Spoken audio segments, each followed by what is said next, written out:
Magandang araw po, Kaligon Channel. Mayroon tayo rito na mga pisa ng yan, isang washing. Magbubuo tayo ng sikinhan na washing machine, single tab. Ang brand nito ay yan, Sharp Giga 6.0 kilogram. Yan guys. Ito guys yung mga pisang paggagamitin natin. Ito yung pulley niya para dito sa wash motor. Ito yung gearbox niya guys, 10 pin. Ayan. Alam nyo guys bakit 10 pin yung ginamit natin na gearbox 3D type?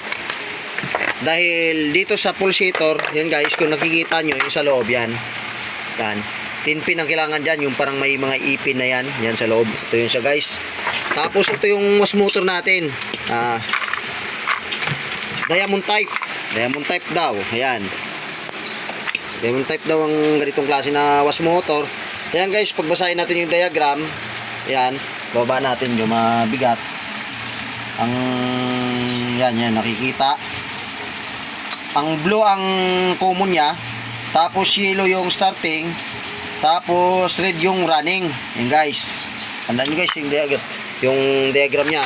Alam nyo guys bakit diamond type yung kinuha natin na wash motor na ibubuo kasi yan guys, yan nakikita nyo yung lagay ng screw, yan, para magkatugma sila. Yan guys, oh, katugma sila yan.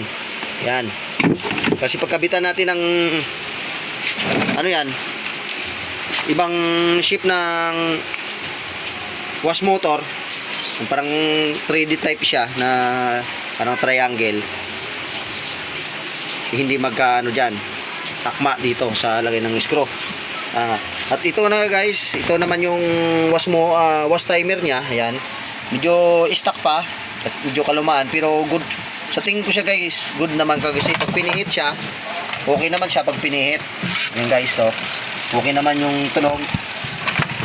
At ito guys yung wiring niya. Ayan, kung makikita nyo, ayan, lawan natin. Yan ang wiring niya. Ito guys yung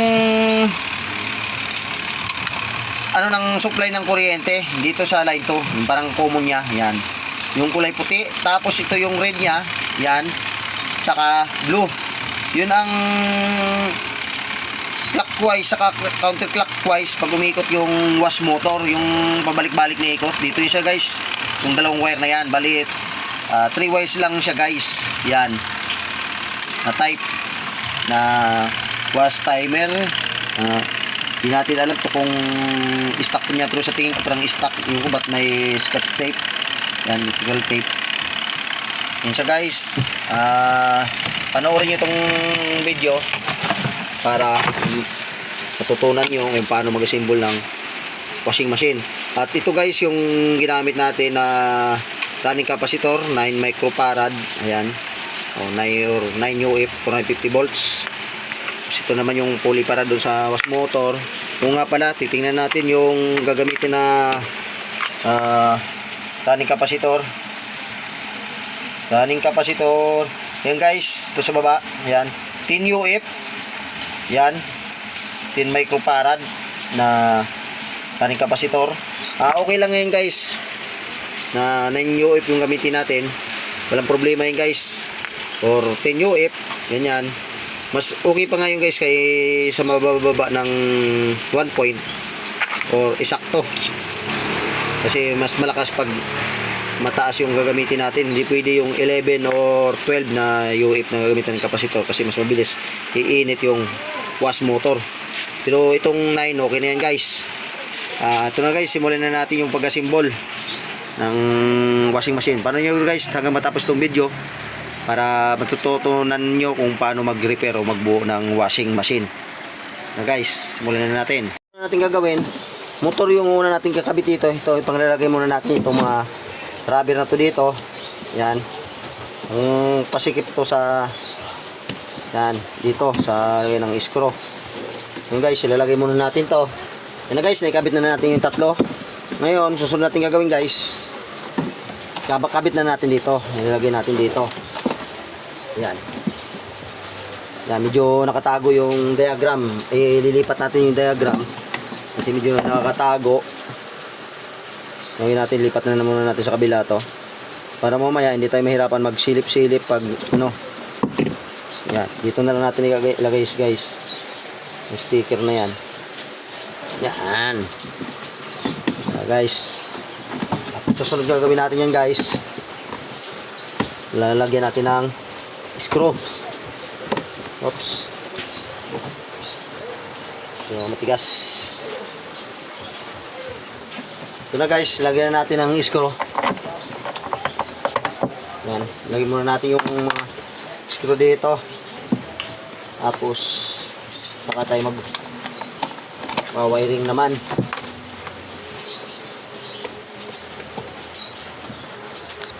Yan na guys, nalagay na natin yung screw. Sunod naman natin ilalagay ito.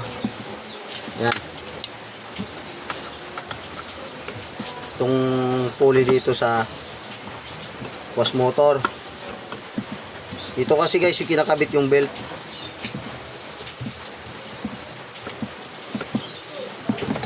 Ayan. Ito guys yung belt yan na ikakabit dito. Sunod naman natin guys na ilalagay. Ito naman guys na running capacitor na 9 microfarad. Dito natin ilagay. Guys. Yan. Natin lagay guys. Tapos nakikita niyo to guys, ito yung kumo na kulay blue. Yan. Yan, kumo na kulay blue. Dito natin ilalagay guys, dito sa ano naman. Yan, sa plug. Dito sa saksakan. Yan. Yung kumo nito na kulay blue ng washing machine, ito. Kulay blue rin ito na sasaksakan niya sa plug. Yun. Itong green. Itong gagawin natin na line 1, itong green. Dito natin ikakabit guys yung kumo ng wire ng washing machine, yung kulay blue. Ayan. Na guys, lagyan na natin. Yun nga, titingnan natin uli yung ano, yung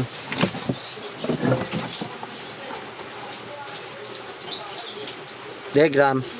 Yung guys, yellow yung ano, yellow yung starting. Yellow starting. Okay lang guys, ito guys. May dalawa pa tayong hindi nakakabit na wire. Ayan. Wire ng wash motor. Ayan. Tandaan niyo guys, yellow yung starting. Ito, ilalagay natin dito sa wire ng running capacitor. Ayan. Ito, ilalagay natin dito sa kulay brown na lang ng wire ng running capacitor. Yung starting ng wash motor. Okay lang din guys, dito sa brown o dito sa green, sa starting ng wire ng wash motor dito sa capacitor. Kahit magkabaliktaran dito guys, kahit saan nyo ilagay dito sa dalawang wire ng yan, wire ng starting capacitor. Okay yan guys. Itong starting natin, itong red ang running natin, kukabit naman natin dito sa green na sa running capacitor na 9 microfarad. Ayan guys.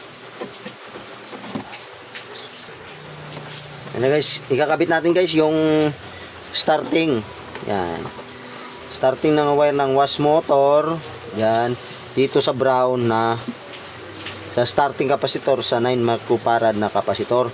Okay lang guys, ilagay natin dito sa brown or dito sa green sa running capacitor. Pero dito natin ilalagay guys sa brown. Yan. Tapos itong red naman, ito yung running na wire ng wash motor. Lagyan natin dito sa green. Yan. Okay lang guys, kahit magkabaliktaran sila dito yan. Pero dito na natin ilalagay kasi doon na natin i-connect yung yellow, yung starting. Yan guys. Ang bali ng hindi pa na natin ikabit guys, itong line to ng wire ng yan, plug. Mamaya natin guys i-connect. Ang gagawin natin guys, susunod natin gagawin naman ano tayo ng gearbox. Kakabitan muna natin yung gearbox. Yan guys, susunod natin gagawin, magkakabit tayo ng gearbox. So guys, kakabitan natin yung gearbox dito.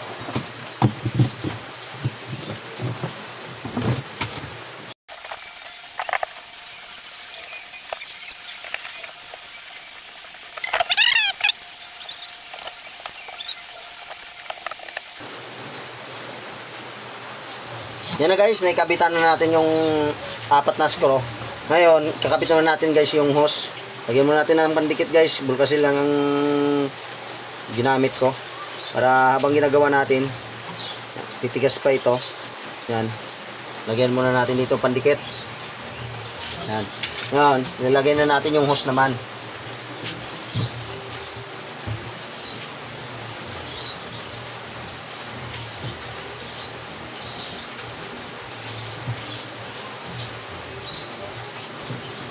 Yan. Nilagyan na natin yung hose. So natin gagawin guys. Ito na guys. Gagawin natin. Mag-wiring tayo sa timer. Okay.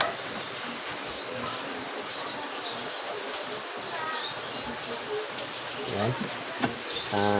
Bali ito guys, yung puti, yun ang common wire ng timer. Or yun ang kukunik sa line 2. Or sa kuryente na galing sa plug. Ito yun guys, yung puti. Yan. Yan. Bali, 3 lang ang wire ng timer. 3 wires lang yung timer natin. Itong dalawa, yung red sa kablo, ito yung clockwise saka counterclockwise pag umikot yung wash motor. Ito yung common niya. Ito yung magsusupply dito sa wire na tong dalawa. Yan, magsasalita ng ikot ng wash motor niyan. Kung pinihit natin yung timer. Ito yung common wire ng wash timer. Ngayon, ang gagawin natin dito sa wash timer na kulay puti, ikukunik natin dito guys sa line 2. Yan. Sa line 2, ito yung galing sa plug. Ano guys, nikunik na natin. Ito naman guys, itong dalawang wire, yan. Yan. Sa ating yung camera. Ayan. Dito. Tapin muna natin dito. Yan. Dito tayo guys pupunta. Saan na yun? Ito. Ito guys. Itong wire na dalawa, itong starting na kulay yellow ba starting sa wash motor natin, no? Yung yellow na starting ng wash motor sa running na red, yan, ng wire ng wash motor. Bali dito guys, yung nakakunik yung wire din ng running capacitor. Yan guys, yung nakikita nyo, yung brown na yung saka green. Ito na guys, pupunta tayo dito sa timer. Ito yung dalawa, yan, na wire na yung timer na natira na hindi pa natin naikabit. Bali yung isang wire niya naikabit na natin sa line to, sa supply ng kuryente. Ikabit natin dito guys. Diyan. Dito sa running saka sa starting na dalawa nito. Yan. Na wire ng wash motor. Bali ito guys, kulay red. Ikukunin na lang natin dito guys sa running na kulay red na wire ng wash motor. Bali may wire din ito na isang ng running capacitor. Ayan guys. Ilagay din natin red. Pwede naman nalagay natin dito yung blue. Kahit magkabaliktaran sila, okay lang. Pero ilagay natin kulay red para magkadugtong sila, kulay pula din. Yan. Ito natin guys, kulay blue. Yan. Kukunik natin dito guys sa starting na kulay yellow ng wash motor. Saka nakakunik din dyan yung wire ng isang running capacitor na wire. Yan, kulay brown. Yan guys. Kukunik natin dito guys. Ayan. Yan. Yan. Tapos na natin guys na kunik sila. Yan. Yan. Kunik na natin sila lahat. Kung nakikita nyo. Ito guys. Ititesting na natin. Yan. Ilayo-layo lang muna natin. Pinagdugtungan natin. Ayan. Walang cut yung video natin guys. Ito guys yung plug. Sasaksak natin. Titesting natin. Kung gagana ba. Yan guys. Yan. Dito lang natin ilagay sa lapag yung ano. O dito. Para yan. Yan, para makikita rin, nakikita ba? Ay, hindi. Usog natin ng konti. Yan. Tingnan yung camera. Yan, guys. Bali, ito na, guys. Yan. Hindi nakikita. Malayo. Yan. Bali, ito, guys. Pipihitin ko na yung timer. Tingnan nyo, guys, kung gagana. Yan, guys. Pinihitin yung timer.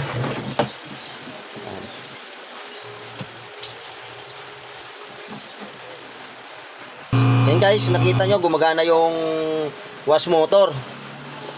Yan guys, nagre-reverse naman siya guys. Bubunutin ko na mag shortage. Kung nga pala, kung bago ka pa lang sa aking channel at nagustuhan mo ng aking video, At hindi man lang sa inyo kalamangan o kalabisan, paki-subscribe na lang po at share at like kung gusto mo aking video at Origlio Navarro YouTube channel.